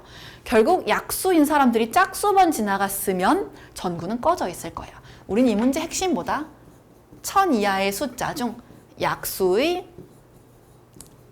개수가 결국 뭐인 걸 찾으면 돼요. 우리는 홀수인 것을 찾으면 됩니다. 약수가 어떻게 홀수지? 여러분 다 알고 있어요. 제곱수죠. 제곱수는 자기 자신을 한 번 더 곱해서 등장하는 수가 되는 거잖아요. 한 번 더 곱하니까 4, 4, 16 이런 식으로 나오는 거라서 페어가 되는 쌍이 되는 또 다른 약수가 있지 않습니다. 그러니까 다른 수들은 다 짝이 하나씩 존재하잖아요. 1과 우리 자기 자신, 2와 뭐 만나는 애, 3과 만나는 애 이렇게 들어올 거지만 제곱수는 본인이 두 번 곱해지는 형태가 한 숫자가 두 번 곱해지는 형태가 될 거니까요. 우린 뭐 하면 돼요? 1000 이하의 수 중 제곱수의 개수를 찾으면 된다. 조금 귀찮죠. 적어주셔야겠죠. 번거로운 작업을 시키고 있습니다. 근데 그냥 하는 거예요. 우리는 숫자 30개 찾아주셔야 되는 거죠. 좀 귀찮은 작업이고 출제자가 아주 못됐죠. 정확하게 한번 따져봐라. 근데 어떻게 따져? 다 세봐야 돼? 아니죠, 여러분. 제곱을 했을 때 1000을 넘어가는 마지막 수, 그 경계에 있는 수 하나만 찾아주시면 되는 겁니다. 저의 의도는 1000이라는 숫자 30몇 개를 다 나열하고 적자가 절대 아니죠. 대충 일단 30, 32, 900이에요. 그러면 31, 31, 32, 32 여러분 32 곱하기 32는 1000을 넘어가자. 그래서 30을 다가와서 그 언저리 정도의 숫자들, 왜? 선지도 30대의 숫자들이 위주로 나와 있지 않나요? 그래서 그거를 검토하자가 출제자의 핵심이었다. 그래서 혹시 문제를 맞게 이해하고 풀긴 했다만 30개 넘는 약수, 작업수를 다 손으로 적으셨다면 내가 조금 불필요한 작업을 많이 했었다. 왜냐면 하나가 넘으면 그 밑으로는 다 1000을 안 넘을 거잖아요. 그래서 그거 확인해 주시면 됐었던 거죠. 이렇게 보고요. 또 넘어가 보겠습니다. 다음 문제는 일단 숫자 카드를 뽑아요. 0부터 9까지 숫자 10장, 즉 0, 1, 2, 3, 4, 9 하면 여러분 10개 되겠죠. 그럼 10장의 카드를 가지고요. 각자 어떻게 돼요? 각자 카드를 가지고 있는 상황이니까요. 각자 10장 중에서 5개를 뽑고 각자 10장 중에서 5개를 뽑았어요. 그랬을 때 결국 각자가 뽑은 5장의 카드를 가지고 수를 만들 건데 마침 둘이 고른 카드가 같았대요. 그냥 혼자서 사실 5개를 뽑은 거나 똑같은 상황인 거죠. 5장이 같았는데요. 일단 5장의 카드 중 한 장은 8이 적혀 있어요. 일단 핵심은 여러분 이 문제도 중복은 없죠. 5장의 카드는 0부터 9 중에서 뽑게 되는 거니까요. 중복이 없는 5장의 숫자가 0부터 9 중 등장을 하게 돼요. 근데 이제 8이 있고요. 갑은 만들 수 있는 제일 큰 수를 만들고요. 을은 만들 수 있는 가장 작은 수를 만들어요. 근데 여러분 0부터 시작하는 수는 못 만든대요. 앞에가 뭔가 0보다 큰 숫자가 있기는 해야죠. 근데 저는 벌써 의심스러워요. 저런 표현을 굳이 왜 줬을까? 을이 뽑은 숫자에 0이 있으니까 저런 말을 해주는 거 아닌가? 그냥 한 번쯤은 의심해 보는 거죠. 그 다음에 이제 내려와서 갑과 을이 만든 수의 차이를 주고요. 갑이 만든 수를 100의 자리에서 반올림한대요. 우리는 반올림의 개념을 알고 있습니다. 100의 자리에서 반올림 한다는 건 여러분 반올림이라는 건 우리 이미 이 숫자 익숙하죠? 기출에서 갑이 체중계에 올라가서 몸무게를 재요. 전자식 체중계에서 소수점 첫째 자리에서 반올림해서 86kg가 나왔다? 그럼 제가 어떻게 적어드렸다?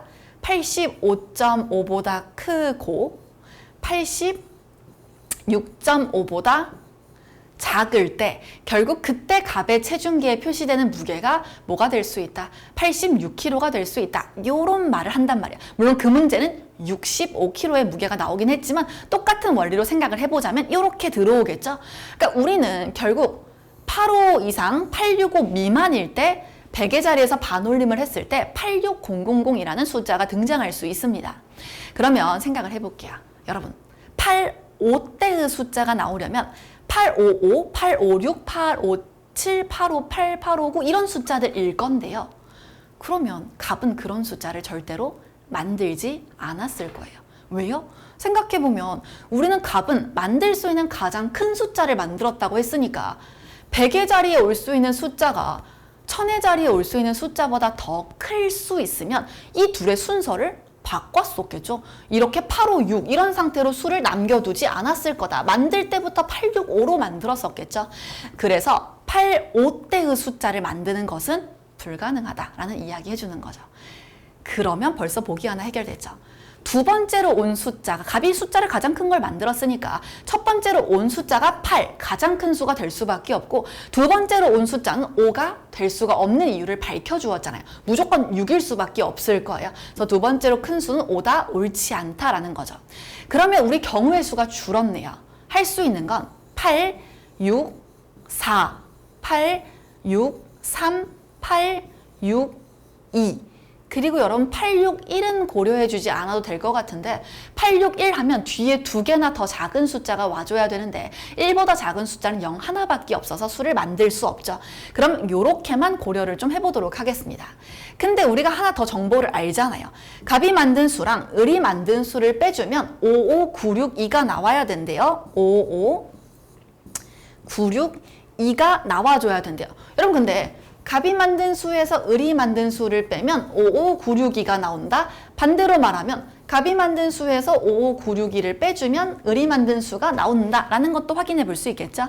그럼 우리는 55962를 요게 우리가 내리면 조금 우리 숫자 좀 협소해지긴 할 다시 한번 적어볼게요. 우리 좀 공간 확보해 두고 그래서 확인을 해보게 되면 일단 864, 863, 862, 55962 적어보자. 5, 5, 9, 6, 2 이렇게 들어오게 됩니다. 그럼 우리 을이 만든 숫자가 될 수 있는 것을 생각을 해볼 거예요. 일단 첫 번째 숫자는 여러분 어떻게 될 수밖에 없어요. 내가 분명히 여기가 43이라면 이쪽에서 이쪽으로 수를 내려서 빌려주긴 할 거예요. 근데 빌려줘도 해봤자 하나밖에는 빌려주지 않죠. 그럼 여기 있는 숫자는 5일 거거든요. 그러면 무조건 0일 거고요. 여기는 숫자를 내려줄 필요는 없으니까 3일 거죠. 30이라는 숫자가 고정되어 버렸습니다. 그럼 우리는 이쪽에 있는 숫자를 알아요. 30 들어올 수밖에 없다라는 거죠. 그러면 불가능하네요. 똑같은 숫자가 두 번 나올 수 없으니 불가능하고요. 가장 큰 숫자를 만들었을 거니 불가능하죠. 그럼 우리는 결국 뽑은 5장의 카드는 8, 6, 4, 3, 0, 2 될 수밖에 없겠다라는 거 확인해 볼 수 있고요. 합계는 10, 11, 21이니까요. 20보다 작다, 옳지 않다라는 거 확인을 해볼 수 있습니다. 그래서 니은도 틀렸고 디귿도 틀렸으니 기억만 골라주시면 되겠네요. 그래서 이렇게 보고요. 우리 또 넘어가 보도록 하겠습니다. 이제 다음 문제 또 우리 가서 확인해 보면 15, 16은 어렵지 않게 우리 잘 풀어주셨었죠. 15번 같은 경우에는 그냥 대놓고 그대로 문제 속에서 언급이 되고 있었어요. 그래서 찰스 다윈에 대한 이야기 확인될 거고요. 우리 리처드 도킨스도 여기 그대로 나오죠. 여기 지금 여기 있죠. 이기적 유전자 이론은 우리 유전자도 생존을 위해서 오직 자기 자신만을 위해 행동한다 라는 말 그대로 나옵니다. 다음 문제도 우리 1번 같은 거 우리 확인될 거고요. 2번도 어렵지 않게 우리 어디서 들어와요? 사실 마약류 원료 사용자로부터 투약받아 소지한다. 마약류 원료 사용자는 의약품을 제조할 때 마약을 원료로 사용하는 자이니까요. 우리 충분히 그럴 수 있다. 2번 확인해 볼 수 있겠습니다. 그래서 이렇게 살펴가보고 나머지 선지도 정호 한번 검토해 보시면 좋을 것 같죠. 그나마 조금 아쉬운 건 4번 선지 같은 거 본문에서 기출이면 요거 액곤인 성분이 모두 제거된이라고 해서 여러 성분 나열하지 않고 딱 정호 판단 명확하게 할 수 있게 줬었겠죠. 그래서 그런 부분들만 조금 주의해 주시면 좋겠네요. 그래서 이렇게 보고요. 우리 또 넘어가 보도록 하자. 뒤로 가서 17번 또 풀어보겠습니다. 비교, 평가 반드시 풀어주셔야 되는 문제겠죠. 봤더니 일단 여기 우리 평균 내야 되는 문제다라는 거 알 수 있는데요. 자격증 이야기도 있죠. 그래서 15점, 컴퓨터 자격증 얼마? 10점, 15점, 5점, 10점이다. 근데 그 다음 뭐라 그래요? 영어 점수 필수로 제출해야 되는데 탈락하는 사람이 있죠. 360점 이상을 받지 못한 D 같은 친구는 탈락하게 됩니다. 그 다음 이제 평가 항목별 점수와 가산점을 합산한 총점이 똑같은 학생이 2명 이상이면 이제 환산 점수 쓰라는 동점자 규칙 들어옵니다. 우리 알다시피 굳이 뭐 하실 필요 없다? 평균 합산한다라고 했을 때, 그러니까 세 개의 점수 합산할 때 85, 78, 90을 더하지 않고 가평균처럼 기준점 80, 80, 80이 세 개로 있는 거다 해서 240을 기준으로 놓고 뿔말을 좀 따져보자라는 거예요. 그럼 어떻게 들어와요? 여기는 플러스 5, 마이너스 2, 플러스 10이니까 합계 253 나오게 되겠네요. 그 다음 여기도 살펴보면 마이너스 5, 플러스 5니까 빵 나올 거고요. 여기는 어떻게 돼요? 역시나 80 기준으로 플러스 10, 마이너스 10 빵 나오게 되겠네요. 그 다음 또 들어오면 8, 8, 8, 2, 8, 3 살펴보게 되면 우리 플러스 8, 플러스 2, 플러스 3은 13이죠. A랑 E가 심지어 여기 있는 점수까지 다 더한다고 생각했을 때도 동점이 돼서 가장 높은 점수가 될 수밖에 없죠. 동점자 규칙 따져보면 우리는 A는 10으로 나누면 80이에요.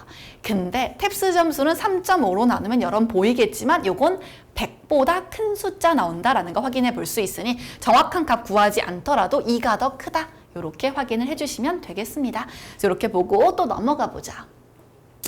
그 다음에 이제 숫자 채울 건데요. 제가 이걸 프리테스트 할 때마다 많은 친구들이 그냥 수를 채웠더라고요. 물론 그냥 수를 채우는 게 당연히 나쁜 거 아니고요. 수를 채워서 한 3개, 4개 더 채우면서 기억, 니은을 풀어보시면서 규칙성을 찾고 디귿으로 가보시는 것도 좋은 방법이죠. 근데 이 문제, 숫자에 사실 규칙성이 있어요. 여러분, 한 번 수를 채울 때 결국 이런 정사각형 모양으로 수를 채우지 않나요? 그러면 여기에 있는 숫자는 당연히 1인데 그 다음 칸에 채워지는 숫자는 무조건 뭐로 끝나요? 3 곱하기 3, 그쵸? 한 변이 3이니까요. 9로 끝날 수밖에 없고요. 여기서 채워지는 마지막 자리의 숫자도 위치는 조금 이렇게 갔다가 여긴 이렇게 가니까 위치가 좀 달라지지만 그래도 25로 끝날 수밖에 없고요. 다음 칸에 채워지는 숫자도 우리 77에 49로 채워질 수밖에 없죠. 즉 여기 칸에는 절대로 뭐가 들어올 수 없어요. 50이 들어올 수 없다라는 거예요. 마지막이 49기 때문이죠. 그래서 기억은 일단 요 한 라인들에 채워지는 숫자는 우리 홀수의 제곱수들로 채워지는 거구나 부터가 우선이에요. 왜 홀수겠어요? 양쪽으로 한 줄씩 같이 늘어나니까 1부터 시작했으면 3, 5, 7 이렇게 가게 되겠죠. 그래서 절대로 50이 올 수 없다라는 게 기억의 의도였고요. 그 다음에 이제 수를 쭉쭉쭉 채우게 될 거예요. 그랬을 때 규칙성을 찾아보면 그러면 위치상의 규칙성만 찾게 되면 그 다음부터는 반복 작업일 거잖아요. 그럼 제곱수라는 거 5, 3, 3, 5, 5, 7, 7 이런 홀수의 제곱수를 기준으로 수가 얼마씩 위치에 따라서 바뀌는가를 보자라는 거예요. 얘를 봐볼게요. 그 다음에 얘. 뭐 진짜 불안하면 하나쯤 여기까지 조금 우리 써볼 수 있을 것 같죠. 그러면 얘는 여러분 1 곱하기 1 했을 때 1이잖아요. 거기에 3 더해진 숫자네요. 왜? 1에 시작해서 하나, 둘, 3개 갔죠. 그 다음 우리 14는 그 다음 3 곱하기 3과 관련이 있어야 될 거 아닌가요? 3 곱하기 3, 9. 9에다가 얼마 더했어요? 5 더한 값이네. 그 다음 그러면 32는 5 곱하기 5에다가 7 더한 값이네. 그러면 홀수가 결국 뭐예요? 여기를 우리 뭐라 그럴까? 1부터 첫 번째 자리다 라고 했으니까 그러면 그냥 n이라고 해보죠. n의 제곱 더하기 요런 홀수인 거죠. n의 제곱 더하기 그것보다 이만큼 큰 홀수. 여기도 마찬가지로 우리는 1부터 두 번째니까 결국 두 번째 홀수죠. 요거 말을 설명하기가 조금 두 번째 홀수, 이게 n번째 홀수라고 표현을 좀 해주면 좋을 것 같은데, 그래서 물론 우리가 원하는 건 그냥 홀수의 개수 생각해보죠. 홀수를 2n-1로 적음시기 좀 귀찮아지니까 그냥 여기가 n번째 홀수 제곱 더하기 n 플러스 1번째 홀수, 이렇게 생각하면 공식이 나오는 거 아닌가요? 그래서 여기가 아까 32, 그럼 우리는 이 자리도 채울 수 있게 돼요. 한 바퀴를 굳이 돌려보지 않더라도 얘가 5 곱하기 5 더하기 7이었으면 그 다음 친구는 7 곱하기 7 더하기 9 나와주면 되지 않을까요? 그래서 7, 7에 얼마? 49 더하기 9 이렇게 나오는 걸 거고요. 또 해보면 그 다음은 9 곱하기 9 더하기 11 나오게 되겠네요. 9, 9, 81에 11 더하면 100 넘지 못하게 되겠죠. 그래서 정답은 일단 디귿일 거예요. 10번째 있는 수는, 여러분 10번째 홀수는 뭐예요? 1부터 홀수를 카운트하는 거니까 1부터 시작해서 쭉쭉쭉 가게 된다라고 했을 때 우리 역시나 확인해 볼 수 있겠죠. 우리 10번째는 19 나오게 되겠네요. 그래서 19 곱하기 19 더하기 얼마? 21, 요거 해라 라는 이야기 아닌가요? 그래서 우린 요거는 뭐 20, 380 빼기 19 더하기 21 해주시면 382 나오게 되겠네요. 그래서 이렇게 확인해 주니까 우리 382다. 정확한 숫자 제시가 되고 있었었죠. 그래서 규칙성 이렇게 나와 있었던 문제였다. 근데 규칙성을 그냥 여러분 1, 4, 14만 보고 대체 어떻게 찾아요? 그렇게는 절대로 찾을 수 없고요. 이 전체 안에서 어떤 식의 규칙이 반복되는가, 결국 사각형을 채우게 될 거기 때문에 항상 9, 25, 49 이런 식의 숫자들로 칸을 채우게 된다. 즉 제곱에 대한 이야기, 근데 홀수의 제곱에 대한 이야기로 규칙을 확장시켜 나가야 되는구나. 이렇게 검토가 필요했던 문제였습니다. 그래서 또 넘어가 보도록 하자. 다음은 우리 요거 여러분 밑에다 좀 여유롭게 해놓고 같이 문제 풀어볼게요. 근데 일단 여러분 이 문제는 그냥 풀면 여러분 진짜 막막해요. 보기를 훔쳐보셨어야 문제에 대한 불안감을 해소하고 편리하게 문제를 풀 수 있습니다. 이런 보기를 보셨으면 갑의 과도 확정이 안 되는 거고요. 병이 몇 번째로 노래를 불렀는지도 확정이 안 되는 거고요.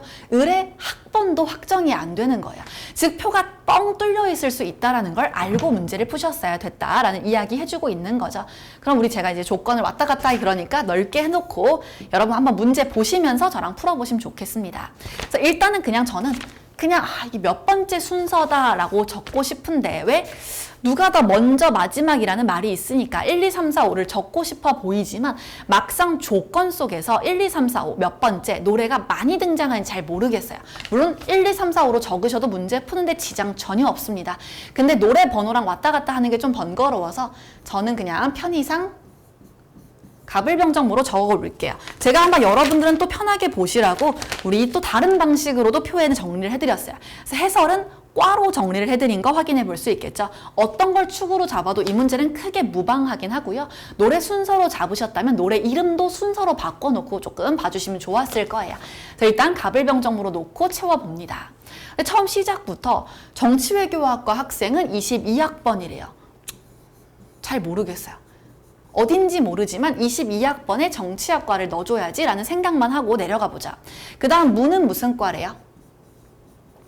행정학과다 라고 이야기해주고 있으니까 채웠고요. 그 다음 갑은 몇 학번? 20학번이다.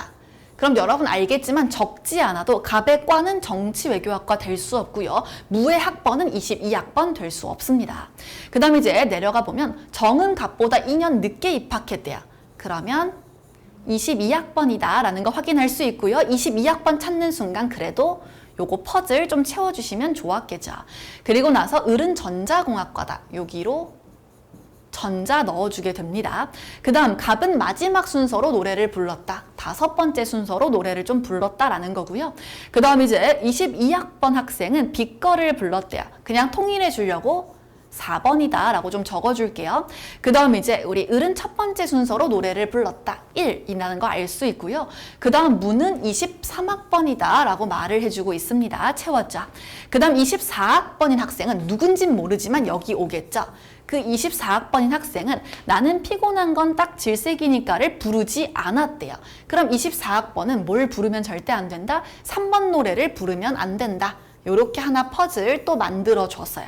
요렇게 확인해 보고요. 그 다음 이제 21학번인 학생은 식품영양학과가 아니다. 21학번은 식품이 아니다. 요렇게 해서 또 퍼즐이 하나 나와 있는 상황이죠. 이렇게 놓고 문제 풀러 가볼게요. 왜냐면 지금 요게 들어갈 수 있는 곳도 한 군데가 아니죠. 왜? 여기도 올 수 있고요. 여기도 올 수 있단 말이에요. 왜 얘가 여기로 와도 3번 부르지 않은 것 맞다 알 수 있고요. 여기로 오게 되면 얘가 3번을 불러주면 되는 거 아닌가요? 그리고 21학번이 식품영양학과가 아니다라는 것도 여기로도 와서 남아있는 경제학과를 가져가도 되고요. 여기로 와줘서 전자공학과가 돼주어도 되지 않나요? 그래서 이렇게 열어놓은 상태. 근데 우린 불안하지 않은 건 어차피 보기 자체가 비어있는 곳들이 많을 거다라는 걸 알려주고 있었잖아요. 가정을 통해서. 그래서 이렇게 열어두시고 그 다음 문제 푸는 건 어렵지 않죠. 갑이 경제학과라면 우리 하나만 저랑 풀어볼게요. 나머지는 직접 다시 풀어보셨으면 좋겠고요. 갑이 경제학과라면 이제 남아있는 과는 뭐예요? 식품영양과 하나밖에 없는데 21학번은 식품이 아니라고 했으니 빈자리 중 여기로 21이 오면 여기가 24가 될 거고요. 그럼 얘가 3번을 부르면 안 되니 얘가 3번, 얘가 2번을 부르게 된다라는 거예요. 요렇게 채워보는 식으로 문제 풀 수 있겠죠. 그렇게 푸시면 니은도 디귿도 함께 풀어낼 수 있을 거니까요. 그렇게 푸시고 항상 보기 중요하다. 우리 기출에선 제가 이런 문제 뭐 떠올렸으면 좋겠어요. 우리 서울, 강릉, 광주, 부산에 이틀에 걸쳐서 방문을 해요. 근데 눈이 왔다, 눈이 오지 않는다라는 날씨에 대한 표현을 하는 대응관계 문제가 있었었죠. 근데 그 문제도 내가 섣불리 미리 조건을 통해서 확정되지 않은 정보를 넣어버리면 문제가 오류가 생깁니다. 근데 보기를 미리 봤다면 서울에 이틀 중 하루만 눈이 온다면 이런 식의 표현이 있다는 걸 놓치지 않을 거고요. 그러면 보기에서 저런 가정을 쓴다라는 것은 애당초 본문에 있는 조건을 통해서 서울에 눈이 하루만 오는지 그렇지 않은지가 확정적인 정보로 도출되지 않기 때문이다 라는 걸 알 수 있었던 거죠. 그래서 항상 이렇게 보기랑 선지 꼭 미리 보는 습관 가져주시면 좋겠습니다. 이렇게 보고요. 옆에 문제 가보도록 하자. 어디서 출발해요? A에서 출발한다 라고 이야기해주면서요. 우리 뭐 한다? 이동한다 라는 이야기고요. 결국 도, 걸, 모는 앞으로 가고요. 개와 윷은 뒤로 가고 이삭의 뒤로 간다라는 이야기를 해주고 있죠. 기출이 사실 이것보다 더 번거로운 문제를 냈었어요. 여러분 주사위에서 1, 2, 3, 4, 5, 6이 나온다 했을 때 굉장히 과거 기출 문제인데 예를 들어 1, 6이 나오면 앞으로 한 칸, 뭐 2, 4가 나오면 앞으로 두 칸, 3, 5가 나오면 이런 식으로 해서 쌍을 두 개씩 지은 다음 여러분 밑에 선지 5개가 전부 주사위를 던진 것의 모양을 보여주는 식으로 나온 적이 있었죠. 이 문제는 그 문제랑 비교한다면 사실 그렇게까지 난이도가 높은 문제는 모양 대비 아니었다라는 거예요. 근데 앞은 사실 굉장히 활짝 열려 있긴 해요. 근데 뒤는 5칸밖에 없는 상황이죠. 그러면서 예시도 뒤로 5칸 이상 가야 되는 상황이면 그냥 여기 멈춰라 라는 이야기를 해주고요. 항상 한 회차 끝날 때마다 말을 이동시킨다 라고 했으니까요. 우리도 이동을 시켜볼게요. 그럼 여기 적게 되겠죠. 근데 값 같은 거 보면 일단 앞으로 가요. 걸 3, 3. 도는 뭐예요? 1. 걸 3. 우리는 윷 플러스 얼마? 마이너스 4. 개 마이너스 2. 걸 3 이런 식으로 오게 된다라는 이야기 해주고 있었던 거죠. 그 다음 뭐야? 옆에도 해볼게요. 도 얼마? 1 가요. 걸 3 가요. 개 마이너스 2. 도 1 가요. 마이너스 2. 모는 얼마 간다? 아마 5겠죠? 도 1 간다. 그리고 나서 보면 여러분 저의 추천은 누가 봐도 모 같은 친구는 사실 확인하지 않아도 되는 친구예요. 왜냐하면 다른 애들 대비 여러분 보시면 윷, 개, 윷 이런 애들이 너무 사이사이에 포진해 있다라는 거예요. 그럼 애당초 처음부터 유수로 떨어지고 시작하는 친구다라는 거죠. 그랬을 때 결국은 얘네들하고는 좀 상황이 다른 거예요. 얘네는 시작할 때부터 유시나 이런 것들이 나오면 유시 아무리 뒤로 나를 보내려고 해도 어떻게 돼요? 결국은 갈 수 있는 한계가 있기 때문에 마이너스 4, 마이너스 4 이렇게 다 가지 않고 마이너스 5밖에 가지 않는다라는 거죠. 근데 얘는 한 번 가고 또 중간에 한 번 가고 마지막에 한 번 가요. 그러니까 이 마지막에 마이너스 4가 되는 것이 굉장히 큰 장치가 될 수밖에 없죠. 근데 설령 그 부분을 눈에 넣지 못하셨어도 그냥 적어 보시면 되는 거죠. 우리 요렇게 적어서. 그러면 아마도 여러분 보셨다면 요런 애들은 어렵지 않게 뭐 4 날려주면요 우리 얼마 남아요? 7 같은 위치에 있겠다. 뭐 요런 식으로 확인하면서 가져갈 수 있을 거죠. 얘도 그렇게 검토하고요. 근데 병정은 다른 척하고 있지만 똑같은 친구들이에요. 왜 그런지를 살펴보면 얘는 마이너스 2, 마이너스 4, 마이너스 2 못 가죠. 마이너스 8칸은 갈 수 없으니 마이너스 5칸에 위치하고 있을 거고요. 얘도 마찬가지예요. 도는 한 칸. 근데 유시 마이너스 4, 마이너스 4. 마이너스 7 못 가죠. 마이너스 5에 위치하고 있을 거예요. 그러면서 앞으로 5칸이 가는 뭐를 둘 다 경험했다? 똑같은 위치에 있을 수밖에 없겠죠. 원점. 그 다음은 뭐 하면 돼요? 여기에 모양을 보세요. 걸걸모, 걸모걸 똑같이 앞으로 갑니다. 그러니까 얘네는 같은 곳에 위치할 거고요. 걸걸모는 5, 3, 3, 6 나오니까 11이겠죠. 그래서 얘네가 둘 다 11의 위치에 있다. 동점자 규칙이 있잖아요. 그러니까 동점이 나오지 않으면 의심을 좀 해보셔야죠. 그러면 유시 더 많이 나온 누구? 정이 우승한다, 승리한다 라는 거 확인해 볼 수 있습니다. 여러분 이런 문제 기출에서는 충분히 여러 번 등장했었던 말 이동의 문제니까요. 항상 확인 잘 해주시면 좋을 것 같죠.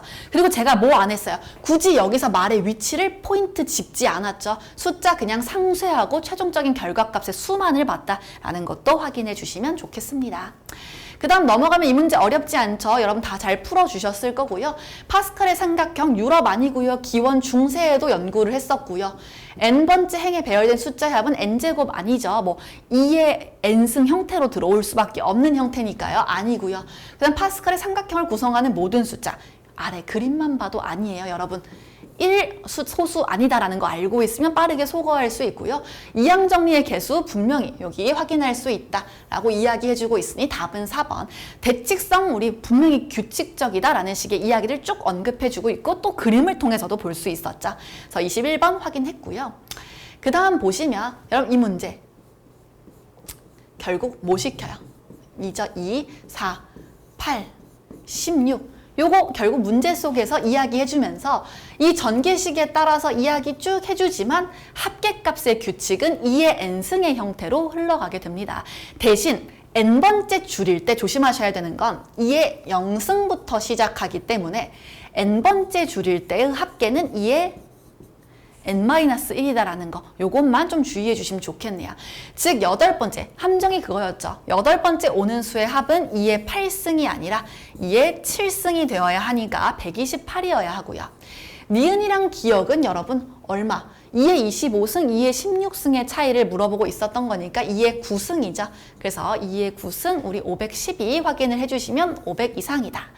그 다음 우리 이건 이진법의 특성이죠. 우리 2의 0승부터 2의 n승까지 합은 2의 n 플러스 1보다 1만큼 작다. 요거 우리 이미 기출문제 전국 키고 끄는 문제에서도 비롯해서 저랑 같이 여러분 꾸준히 학습해 오셨고 학습하지 않으셨던 분들은 알고 가주시면 좋겠죠.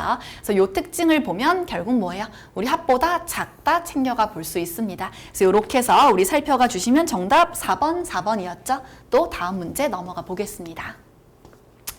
다음은 여러분 요거 제가 해설을 해드려야 할까요? 라는 생각이 들고요. 좀 주의하셔야 되는 건 기존시설이 있고 없고에 따라서 여기 확인을 해볼 수 있죠. 그때 여수로에 적용되는 등급별로 우리 점수가 달라지는 거예요. 그래서 여기에 들어오는 점수들의 차이가 있는 거다라는 거고요. 그 다음 기존시설은 기존시설 나름의 점수를 또 가져갑니다. D는 2, C는 3 이런 식으로 가져오니까요. 그럼 요거 제가 합계랑 굳이 적어드리지 않아도 되겠죠? 그래서 이런 비교평가 문제 반드시 풀어보셨으면 좋겠다. 도망갈 문제 절대 아니었다라는 거죠. 그래서 이렇게 보고요. 우리 또 옆문제로 넘어가 볼게요. 보면 사실 이 문제 식을 세워서도 당연히 풀 수 있고요. 기억보기 같은 건 사실 출제자의 의도는 가중평균 거리의 비를 통해서도 문제를 조금 수월하게 풀 수 있습니다. 일단 물론 최종적으로 디귿을 보기 위해서 우리 방정식도 세워서 문제를 풀어보긴 할 건데요. 잘 쫓아와 보시면 좋겠죠. 일단 1200명이 응시했고요. 40%가 불합격. 그러면 60%가 합격생이 되겠네요. 그럼 우리 알 수 있는 건 여러분 0.4 불합격생의 평균 더하기 0.6 합격생의 평균. 실질적으로는 그런 거죠. 얼마? 400명씩 평균을 받았다 해야 곱해야 총점, 불합격자가 받은 총점이 나오고, 그 다음 역시나 600명에 대해서 800명이죠. 800명에 대해 40%가 400명이 아니죠. 480명이었으니까요. 그거 조금 480명에 대해서 이야기를 했던 거죠. 그 다음 720명에 대해서도 얼마, 이렇게 식을 세울 수 있지만 어차피 약분 될 거니까요. 1200으로 싹 나눈다. 이런 식으로 생각하고 봐주시는 게 훨씬 편하죠. 그래서 간단하게 요렇게 우리 생각했을 때 이게 뭐예요? 전체 평균이다. 그러니까 이 개념을 알고 있으면 우리가 알 수 있는 건 불합격자의 평균이 더 낮은 곳에 있죠. 합격자의 평균이 여기에 있고요. 그러면 거리의 비 어떻게 들어와요? 6대 4의 형태로 전체 평균이 여기에 위치하게 된다라는 이야기 해주고 있는 거 아닌가요? 그러면 우리가 알 수 있는 건 갑의 점수는 전체 응시생의 평균보다 여기 얼마? 6.4점이 낮다라고 이야기를 해주고 있습니다. 그러면 여기에 갑이 위치하고 있죠. 그 다음 합격생 평균보다는 24점이 낮대요. 그러면 합격생 평균보다는 17.6점이 어디까지? 전체 평균까지의 거리여야 여기까지가 24가 되는 것 아닌가요?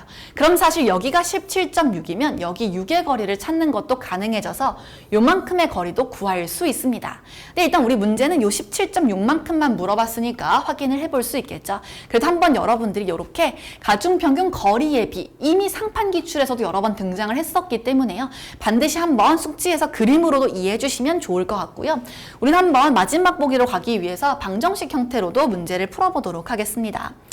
그럼 그런 거죠. 여러분 니은을 푸는 것도 어렵지 않아요. 일단 우리 합격생 전체 평균보다는 24점이 낮았다라고 하는 거니까 기억은 갑의 평균 더하기 24점이다. 이렇게 써볼 수 있겠죠. 그 다음 우리 다음 이야기 불합격자의 평균에 이는 동그라미를 치면 안 되죠. 우리 불합격자의 평균의 2배보다 어땠다라고 이야기해줘요. 2 곱하기 니은 빼기 14가 뭐다? 갑이다 라고 이야기를 해줍니다. 그러면 우리는 기억을 갑을 대입해 주시면 니은으로 정리하는 것이 가능해지죠. 요거를 여기에 대입해 보세요, 여러분. 그러면 기억은 2 니은 더하기 10이죠. 니은의 2배보다 10만큼 커요. 즉 2배 미만이라는 말은 절대로 답이 될 수 없다라는 거 확인해 볼 수 있습니다. 그 다음 한 개 더 우리 확인을 해볼게요. 아까 제가 뭐라 그랬어요? 전체 평균에 대한 이야기. 0.6 기억 더하기 0.4 니은이에요. 요것보다 얼마? 6.4점이 갑의 점수는 낮았다라고 이야기해주고 있으니까요. 여기 빼기로 들어와야 되겠죠. 우리 요렇게 들어오게 된다라는 거 확인해 볼 수 있습니다. 그럼 뭐 하시면 돼요? 여기서 노출된 기억값 여기 대입해 주시고요. 니은도 갑으로 정리된 값 여기 대입해 주시면 되겠죠. 근데 이게 소수점 있으면 계산 번거로우니까요. 요거 조금 배율해서 그냥 6사 처리해 주시는 게 편리하긴 하겠네요. 그래서 6사 처리해서 넣고 방정식 풀어주시면 되겠죠. 그럼 우리 조금 방정식 풀어볼까요? 좀 공간이 협소해서 여러분들한테 보여드리기에 그럼 그냥 여기 6이라고 놓으면 여러분 6 갑 더하기 여러분 24 곱하기 6 124인가요? 144 이렇게 들어오게 될 거고요. 그 다음 뭐 하면 돼요? 그 다음 니은으로 넘어오면 4니은이라고 쳐줄게요. 니은은 얼마예요? 갑 더하기 14 나누기 2였잖아요, 여러분. 그러면 4니은이라고 하면 2갑 더하기 28이겠네요. 이게 뭐래요? 여기 10갑 더하기 64 이렇게 나오게 되겠죠. 그럼 이를 넘겨주시면 이 값이 얼마예요? 144 더하기 28 빼기 64 나온다라는 거 확인을 해볼 수 있겠죠. 그러면 108이겠네요. 그렇기 때문에 여기서 알 수 있는 것은 얼마다? 값은 54점이다. 50점 이상이다. 이렇게 검토해 볼 수 있을 것 같습니다. 이렇게 살펴보고요. 우리 또 넘어가 보도록 하자. 마지막 문제도 우리 대응관계 문제니까요. 같이 한번 풀어보도록 하겠습니다. 이 문제는 문제 전반적인 조건이 빨리 들어왔다, 늦게 들어왔다 이런 말들을 잔뜩 해주고 있으니까요. 웬만하면 여러분 제 추천은 그래도 들어온 순서로 적어주는 게 편리하겠다. 우리 공간상 여러분 역시 문제 펴주시고 왔다 갔다 하면 지워지니까 저랑 문제 읽으면서 풀어보자. 달리기 대회에서 4명이 출전했고요. 모자 색깔 서로 다르고요. 우리 그리고 선수의 신발 색깔도 서로 다릅니다. 근데 좀 주의해야겠다라는 생각이 드는 건 바로 밑에 조건에서 모자의 색깔은 빨강, 파랑, 녹색, 노란색이고요. 신발의 색깔은 검은색, 흰색, 파란색, 빨간색이에요. 즉 빨강과 파랑이 모자의 색깔로도 들어오고요. 신발의 색깔로도 들어오기 때문에 이 둘 반드시 정리할 거면 행을 구분해서 어디가 모자고 어디가 신발인지 반드시 구분해 주셔야 할 것 같습니다. 그 다음 들어오면 이제 문제 채워볼게요. 여러분 차근차근 사실 마지막 문제로 놓은 건 앞에 있으면 여러분이 너무 또 많은 시간을 쓸까봐 일단 마지막 문제로 뺐지만 여러분 논리 퀴즈가 조금 자신이 있고 기출 논리 퀴즈들이 충분히 학습됐다면 이 문제 충분히 2분 30초에서 3분 안으로 풀 수 있게 만들 수 있는 난이도입니다. 대신 절대로 놓치면 안 되는 의미들이 있어요. 여러분 이 조건은 첫 번째 빨간색 모자를 쓴 선수가 C보다 늦게 들어왔다. 이런 말을 여기에 어떻게 표현할 거냐라는 거예요. 결국은 지금은 광활하고요. 늦게 들어왔다라는 건 바로 다음 순서로 들어왔단 말일 필요는 없기 때문에 떨어뜨릴 수도 있잖아요. 그럼 경우가 너무 많은 거 아니야? 그러면 뭘 채워주셨으면 좋겠냐면 빨간색 모자를 쓴 선수는 적어도 C보다는 늦게 들어왔어요. 그러면 자기 앞으로 최소 한 명은 끼고 들어와야 되는 거죠. 즉 빨간색 모자를 쓴 사람은 절대로 1번으로 들어온 사람이 될 수 없다라는 말이 들어있는 거고요. 똑같은 이야기로 C는 절대로 마지막으로 온 사람이 될 수도 없다라는 거예요. 자기 뒤로 빨간색 모자를 쓴 사람이 적어도 한 명은 있어야 하니까요. 그래서 요거를 표시해 주셔야 한다라는 거죠. 그리고 물론 우리 알다시피 C는 빨간색 모자보다 먼저 와야 되니까 이런 거는 조건상 다시 이따 볼 거 하고 체크해 놓고 넘어가 주시면 좋겠죠. 그 다음에 이제 파란색 모자를 쓴 선수는 흰색 신발을 신은 선수보다 늦게 들어왔다. 마찬가지죠. 이번엔 조심할 건 여러분 모자랑 신발이 섞여 있어요. 1번 자리에 파란색 모자 못 온다라는 이야기고요. 마지막 4번 자리에 흰색 신발 못 온다라는 거죠. 모자랑 신발은 우리 좀 구분하기로 했었죠. 이렇게 확인해 볼 수 있습니다. 그 다음 녹색 모자를 쓴 선수는 검은색 신발을 신은 선수보다 먼저 들어왔다. 마찬가지로 녹색 모자를 여기 넣을 수 없고요. 검은색 신발 여기 올 수 없습니다. 근데 바로 연달아서 들어온 것은 아니래요. 그러니까 내가 만약에 검은색 신발을 신은 애를 가장 뒤로 보낸다 하더라도 녹색 모자를 쓴 애는 절대로 어디는 못 와요. 여기도 올 수 없다라는 거죠. 검은색 신발을 신은 친구가 들어올 수 있는 자리가 여기라고 해도 어떤 식으로 녹색은 여기에 올 수 없잖아요.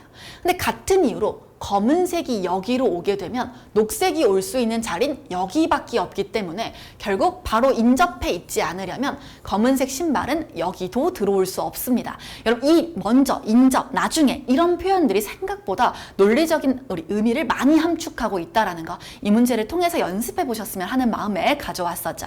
그래서 이렇게 우리 체크해 볼 수 있고요. 그럼 드디어 확정적인 정보들이 있습니다. D는 빨간색 모자를 썼고요. 파란색 신발을 신지 않았대요.